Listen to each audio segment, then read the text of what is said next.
नमस्कार, मी अनिल तिवारी, महाराष्ट्राचा पुढारी या न्यूज चॅनल मध्ये आपलं सहर्ष स्वागत करतो. शेतकऱ्यांची खरी फाईट सुरू झाली.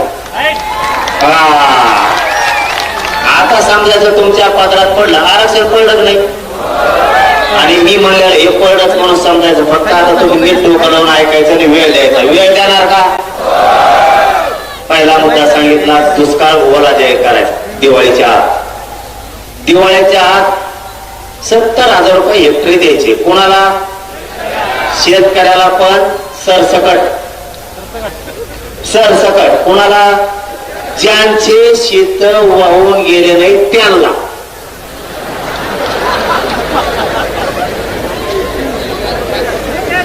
शेत वाहून गेले नाही त्यांना म्हणजे त्यांच्या शेतात पाणी साचलं, पीक जळून गेलं म्हणजे त्याचं 70,000 रुपये हेक्टरी नुकसान झालं.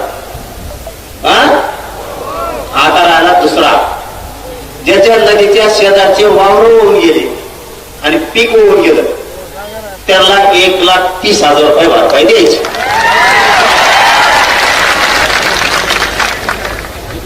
आपलं असंच असतं. तज्ञ नाही ना, अभ्यासक नाही, कोण नाही. त्या अभ्यासक भांगार सगळ्या दुनियाचे कोणकडं काही सांगायचं तर आपल्या हिशोबाने बरं गरीबाला मिळत. तज्ञ नको ना, अभ्यासक नको, तिकडं पुस्तकं नाहीत वाचित बस मला वड्या.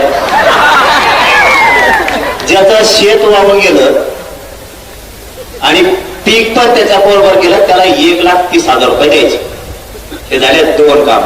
आणि तिसरं काम, ज्याचे जनावर वाहून गेले, ज्याचा कांदा वाहून गेला, ज्याची सोयाबीन वाहून गेली, ज्याची बाजरीचे खळे होणार होते वाहून गेले, त्याचे सोनं वाहून गेलं, त्याचं धान्य वाहून गेलं, यांना शेतकरी सांगल तसा पंचनामा करून 100% भरपाई द्यायची. म्हणजे घर पडलं, शेळ्या वाहून गेल्या, जनावर वाहून गेले, म्हशी वाहून गेल्या, काहीचे कांदे वाहून गेले, काहीचे बाजऱ्या काढल्या होत्या ते वाहून गेल्या, काहीचे सोयाबीन काढून ठेवलं होतं ते वाहून गेलं, काहीचं सोनं गेलं, घरातल्या भांडे वासनं गेले, मोटरी गेल्या, पाईप गेले, कोठा वाहून गेला, काहींचे भिताडं घर वाहून गेले, काहींच्या नळ्या वाहून गेल्या, काहींची सौर ऊर्जा वाहून गेली. जेवढं वाहून गेलं तितके पैसे एवढे द्यायचे. हे झाले 3. हे झाले 3. आता चौथं, शेतकऱ्याचे 15 रुपये कापायचे ठरले ऊसाचे. अजिबात 1 रुपया सुद्धा कापायचा नाही.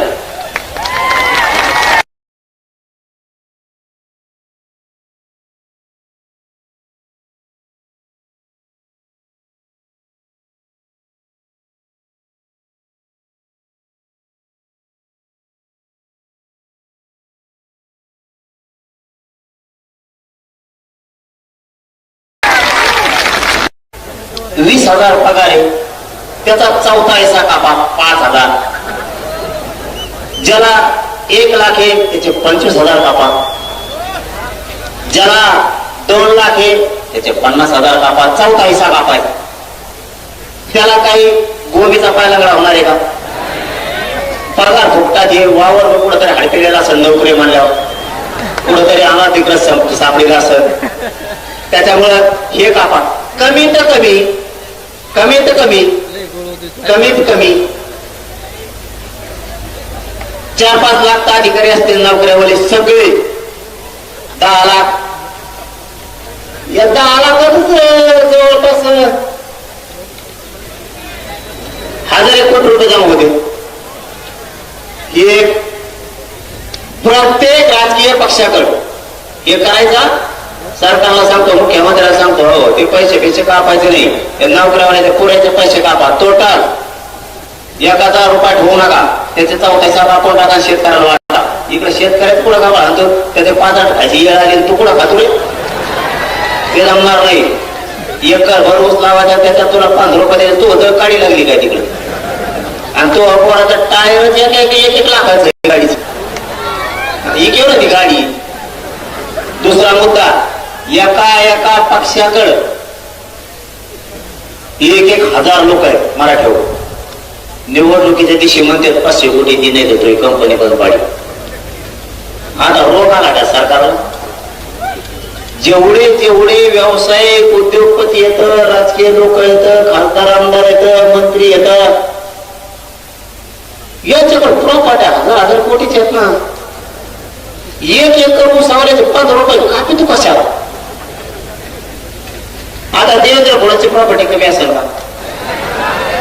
कापी आडती जाण शेतकऱ्याला. अजित पवारची कमी आहे का. अजित पवार तिकडे काढी लागली का. किती कापी हो. शिंदे साहेबांकडे काही रोग आलाय का. त्यांची कापी हो प्रॉपर्टी. उद्धव ठाकरेकडे काही कमी पडलं का. त्यांचं कापी हो. शरद पवारकडे कुणी काढीत लागली का. त्यांची कापी हो. काँग्रेसचे नाना पटोले, सोनिया गांधी, इंदिरा गांधी, किंवा कोणता गाव लाल भडक गांधी, दुसरा कोणता आहे त्याची कापी हो. यांच्या प्रॉपर्ट्या कमी आहेत का. हा ते आंबाडी त्याचं तेल मीठ बंद करा ना. सगळं त्याचे पंप येत. त्याला म्हणा एक दिवस तुला जे रिलायन्स पंपाचा व्यवसाय येतो एका दिवसात एका पंपावर 3 शेतकऱ्याला ऊस कुठं कापतो. तिकडं आमचा फेसबुक पडे पाणी हळूहळू सरा आमचं कुठं कापतो गाठ पाण्याला. तिकडे लय मोठं उतारा ना. त्या राज ठाकरेकडे काही कमी आहे का. त्याच्या सगळ्या ट्रॅव्हल चालायला कापतो त्याच्या. नारायण राणेकडे काही कणपड असलं त्याला ती ऊसाचे पाताटाचे त्याच्या मुलगी. मग विजयकडे येत, मोहिते घराणे येत, निंबाळकर घराणे, चव्हाण घराणे, देशमुख घराणे येत. त्या सगळ्या 4 पोते भरून द्या पैशाचे. त्याची काडी लागली असती पुढे त्यात जाऊन नसत. इकडे निजे निघाले म्हणणारे यांच्याकडे असले तर बघा उतू येत तोडता वाच. इकडे ती म्हणा थोडी. आणखी कोण कोण असले तर ते वगळती वार एक ते काँग्रेसचा त्याच्याकडे असले तर बघा. ते 56 पुळे त्याच्याकडे पैसे असते तरी ते कुठेची कंपनी तर पण पाहिली. 200 कोटी दिले नाही म्हणून त्याला निवडणुकीला असे करा ना. बोला अंबानी कोण करा, टाटा कोण करा, तो आणखी कोण कोण तो नाही का टपोरा कोण आहे ते शिंदे साहेबाचे आमदार पळून घेऊन गेले ते टपोर.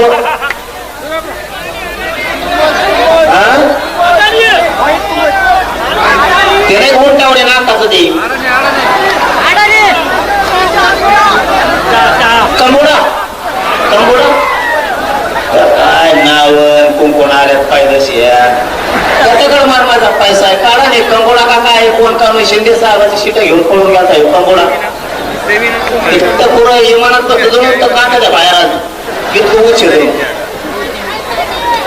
हे आमच्या शेतकऱ्याला लोक तर ह्या किती कंपन्या आता टाटा आहे ते लय येतं. आता बजाज वगैरे येतं आणखी मारण्याचे आलेत ना त्यांचे कोण घेणार. हे जमतं का निवडणूक टायमाला पैसे घ्यायला उद्योग होते खूप. हिऱ्याचे माणिक मोत्याचे व्यापार येतं. आमचे जैन मारले येतं मस्त होता आला. ते हमेशा हमेशा कवा शिराज वाटत लोकांना पैसे वाटा म्हणा.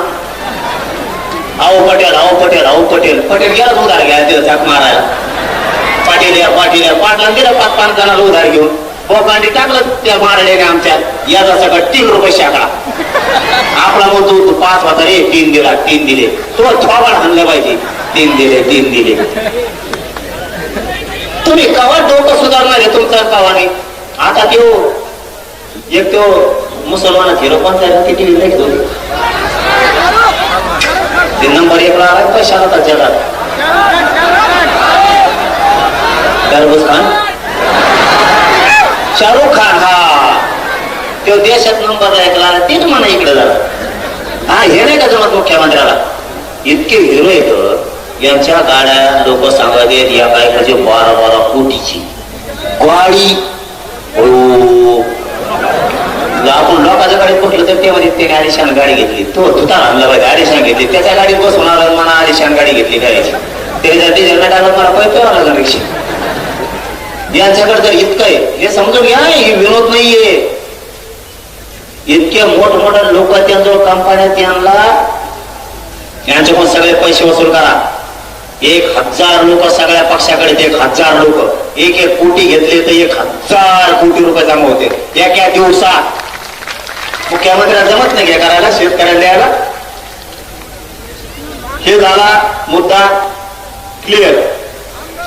एक सांगितलं ओला दुष्काळ, पगार काय देते ते एका दिवसात आपलं तर आपल्याला द्यायला लागले. हे आपल्याला द्यायले. मुख्यमंत्री देवस्थानाला पैसे मागत आहेत, देवस्थान 1-1 कोटीची मदत करते. अरे बाबा, तुमच्याकडे गाडी लागली का? तुम्हाला दुसरीकडे द्यायला आहेत का? उद्योगपत्याचे कर्ज माफ करायला ते म्हणल्या का खाल्ल्या कोण मिळून गेला पैसे योग्य जमतं का? मग असे गोष्टी करताना विचार करा. आपला पहिला मुद्दा घ्या, मुद्द्यावर येऊ. हे बस रे, मुद्द्यावर येऊ. तो का बिराडी का देवदर कोणाचा तमोटा खाली तोंडात इतक्या लोकात तमो खाली होतो का? चावला जाऊ नाही किसून तरी तीच नाही, कपाळा ठेवायची पाडांना ठेवली. मुंबईत असंच घायल केलं मला. कोण मला बाबा पहिले मुंबईत झालो. ते रोडला बॅरिकेड लावायचं पळतो. अवघड पोट्टे ती पुढं जेडे ठोकेले, पुढं नाही कुंकडे, नारळ काढले. पुन्हा मुंबई ते साहेब म्हणले काही काम सांगा, फडणवीस म्हणले काही काम सांगा, पुन्हा मुंबईत येऊ ना. नारायण करोड खोटा नाही बोलला. ते म्हणले कवा मुंबईला मराठा आणू नका, आणि जर आणलं तर तुम्ही सोबत येते, तुमचंच ऐकत येते. आणलं तर मात्र तुम्ही आहे. एक मुद्दा ओला दुष्काळ जाहीर करायला लावायचा. 2 70,000 रुपये हेक्टरी घ्यायचे. 3 ज्याचे शेत रोडच्या नदीच्या कडीचे वाहून गेले पिकासहित 1,30,000 संपूर्ण कर्जमुक्ती.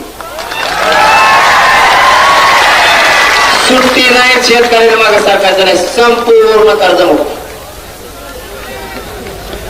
5वा मुद्दा, ज्या शेतकऱ्यानं विदर्भातल्या, मराठवाड्यातल्या, खानदेशातल्या, पश्चिम महाराष्ट्रातल्या आणि महाराष्ट्रातल्या शेतकऱ्यांनी आत्महत्या केल्यात, आतापर्यंत 20 वर्षात आतापर्यंत आत्महत्या केलेल्या शेतकऱ्याच्या कुटुंबाला शासकीय नोकरी सरकारनं द्यायची. 6वा मुद्दा, शेतीला हमी भाव घ्यायचा आहे, त्याच्याशिवाय आंदोलन थांबवायचं नाही. काहीच गरज नाही कोणाची. आपल्याला जर हमी भाव दिला तर काहीच गरज नाही कोणाची आत्महत्या होत नाही, काय नाही काय. फक्त आता शेतकऱ्यांना ताईट व्हायला सावध. 7वा मुद्दा, शेतीला नोकरीचा दर्जा द्या. तुम्हाला हे कळलंच नसणार आता काय. शेतीला नोकरीचा दर्जा द्या म्हणजे तुम्ही म्हणता नोकऱ्या नाहीत, नोकऱ्या नाहीत. ठीक आहे, जो शेती करेल 10 एकरच्या 8 लाख त्याला 10,000 रुपये महिना सुरू करा. नोकऱ्या नाही तर पोरं का शेतात तरी काम करतील 10,000 रुपये. शेतीला नोकरीचा दर्जा द्या. कोणाकोणाला नोकरी लागेल 10,000 वर हात करा.